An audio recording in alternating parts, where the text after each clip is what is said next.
So we are looking at how think tanks have changed, how have internal and external processes changed, and has the pandemic impacted the goals and objectives of the organization? Has there been changes in the way think tanks have been working? And what are the stakeholder dynamics that we are dealing with? These are the issues that we know. So from Pakistan, Dr. Suleri is sharing his experience in Pakistan of SDPI, and I'm sharing my experience at SEPA in Sri Lanka. We are not going into any details of discussing about what think tanks are, etc.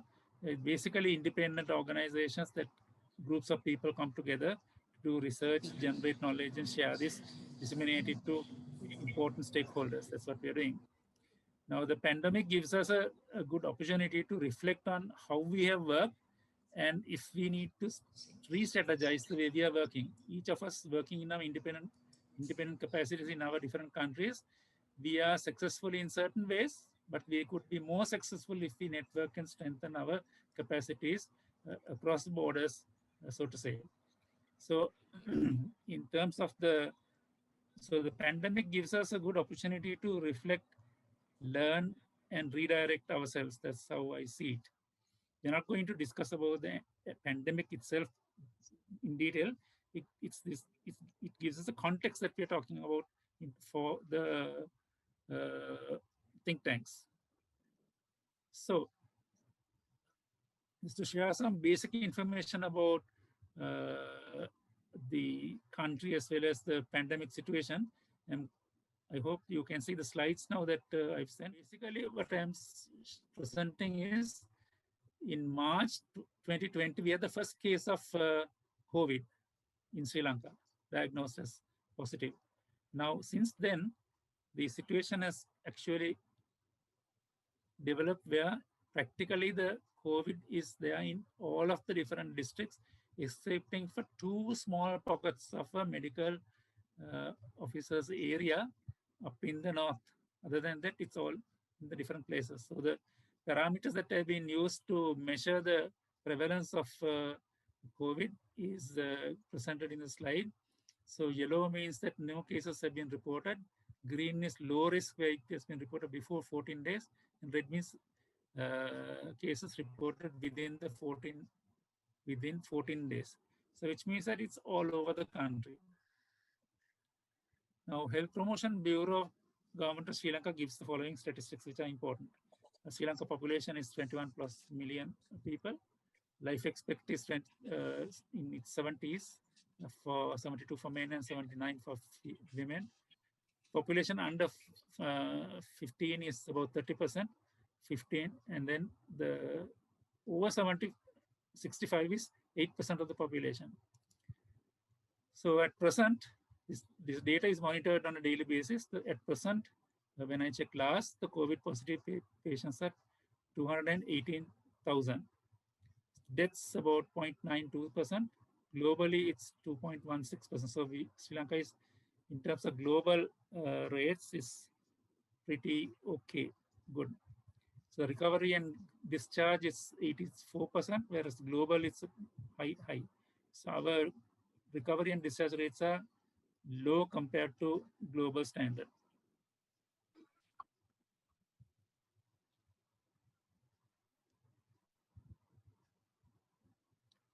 Okay, so we've gone through this. I'm going to the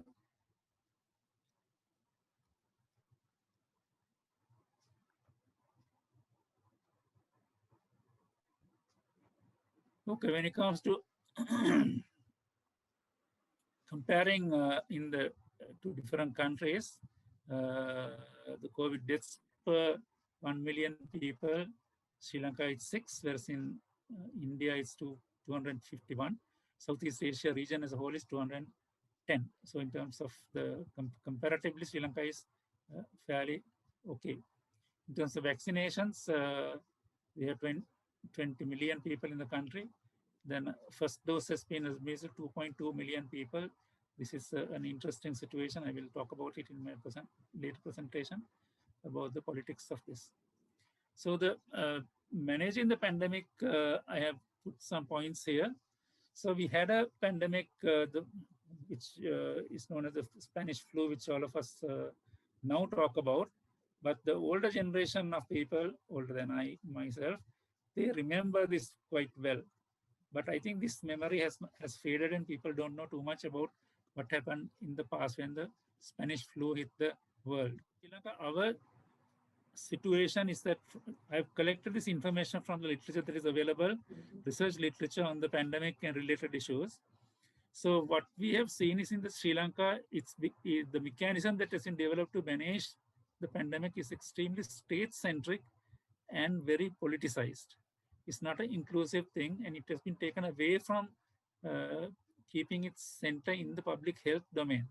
So it has been taken out of that, and the mechanism that they have set up, the government has set up, is extremely militarized. So it's a military that is actually at the helm of the entire machinery, which is created a lot of concerns.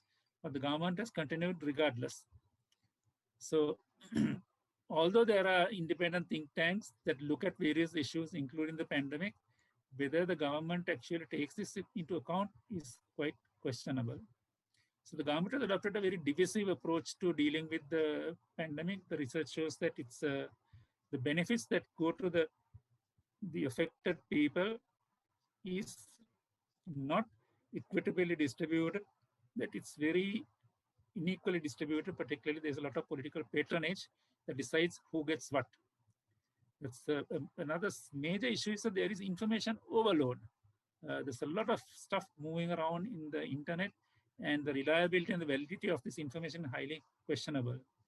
So amongst the various agencies that are responsible for managing the COVID, there is no public-private partnerships that actually come up, that has the ability to deal with many of the issues that we are facing. So I'm moving down.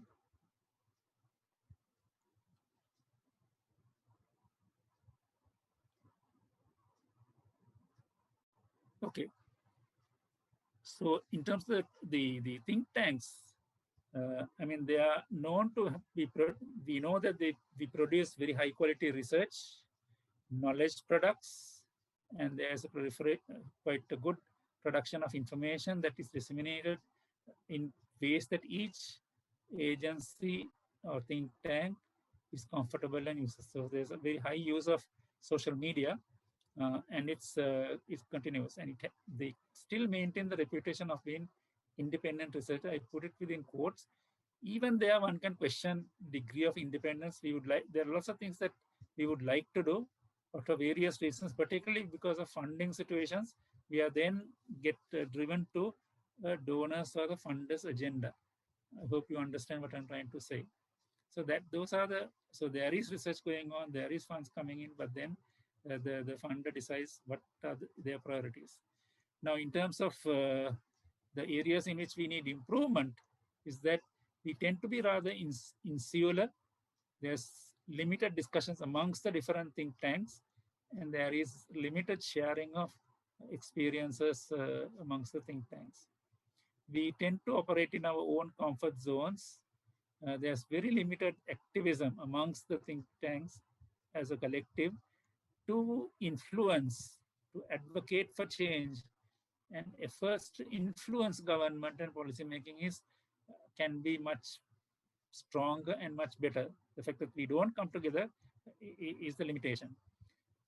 There is very little public mobilization, public opinion mobilization, activism that we can be proud of. Hardly any activities that people get out to show their resentment, either in the social media or physically outside. So we don't operate on a campaign mode other than in the social media, which is effective to some extent, but not fully robust and effective. So we don't have a common coordinated media or knowledge products development. We don't have a shared way of doing this. Although there are various ICT-based platforms in which each of us operate, but not a collective platform. So what we could, production of these material, policy briefs, etc., are independently done, quite independently, and think tank really we are operating in almost like silos, if I can say. So that needs to change.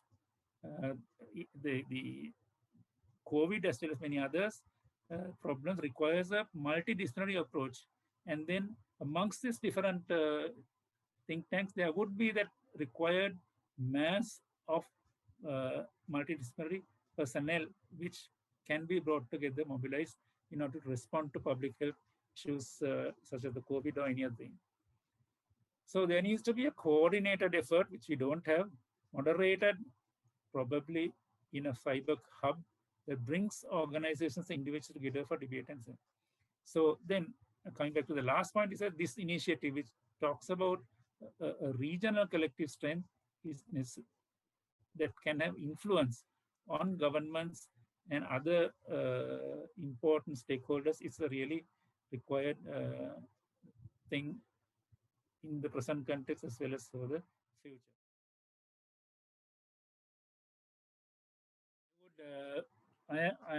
So to say, I'm new to this game. I'm new to SEPA. I like to see a little bit more coherence in terms of the personalities and institutions that are in this particular think tank network. I like to see a situation where we create some kind of a platform where each of us come to know better who we are, what we are, and what we're doing in terms of think tanks, research and advocacy work. That will help me to network with like-minded people. I like that to come out from this. But in terms of strengthening networks, I think that would be an important outcome if we can work towards that. That's number one. Number two is we are all generating knowledge. I have 3 points. Huh? Number one, this. Second is that we are all generating knowledge in our different spheres of life and work, but we are not necessarily sharing this knowledge effectively. Now with this new technology, we could be doing that a little bit more, maybe through a common kind of a platform where we identify the kinds of research that is important and that are common interest to member organizations in this network, to see what everybody can do and should be doing. Not that we're going to now change the whole of our agenda, but to have a kind of a regional common agenda that we could work on 1 or 2 issues, not more than that. I like that to be happening. Number 3 is that to see how we can synthesize this knowledge into some kind of a product, maybe a website, journals and publications are becoming a bit obsolete. A mechanism for synthesizing this knowledge and making better use of it. I'd be happy if I am able to see these 3 outcomes of this exercise that we are having today.